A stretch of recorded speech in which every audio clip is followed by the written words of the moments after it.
డోర్నకల్ మండలంలోని MPPS girls పాఠశాలలో మందుబాబులు వీరంగం సృష్టించారు. పాఠశాల ఆవరణలో గుర్తు తెలియని దుండగులు మద్యం సేవించి మలమూత్ర విసర్జన చేశారు. అదేవిధంగా పాఠశాల ఆవరణలో కండమ్స్ కూడా దొరకడంతో అసాంఘిక కార్యక్రమాలకు పాల్పడుతున్నారని పాఠశాల ఉపాధ్యాయులు వాపోతున్నారు. అంతేకాకుండా పాఠశాల వంటగది తలుపులు పగలగొట్టి వంట సామాన్లతో పాటుగా కోడిగుడ్లు, పప్పు, బియ్యం దొంగిలించారని మధ్యాహ్న భోజన నిర్వాహకురాలు ధనలక్ష్మి తెలిపారు. ఈ ఘటనపై పాఠశాల ఉపాధ్యాయులు పోలీసులకు ఫిర్యాదు చేశారు. పోలీసులు కేసు నమోదు చేసుకొని దర్యాప్తు చేస్తున్నారు.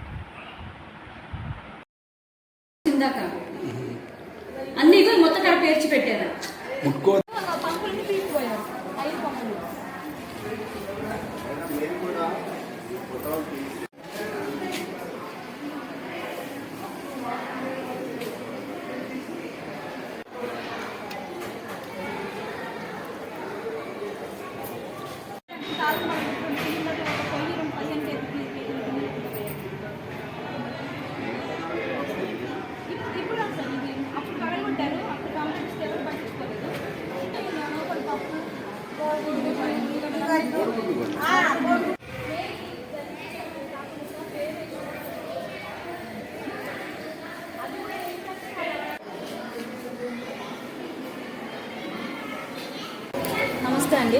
ఇది ఎంపీపీఎస్ డోర్నకల్ గర్ల్స్ స్కూల్. ఇది ప్రతిరోజు ఇక్కడ ఈరోజు మా వంటగది కిచెన్ పగలగొట్టేసి లోపల ఉన్న సామాన్లు, పప్పు అన్నీ ఎత్తుకుపోయారు.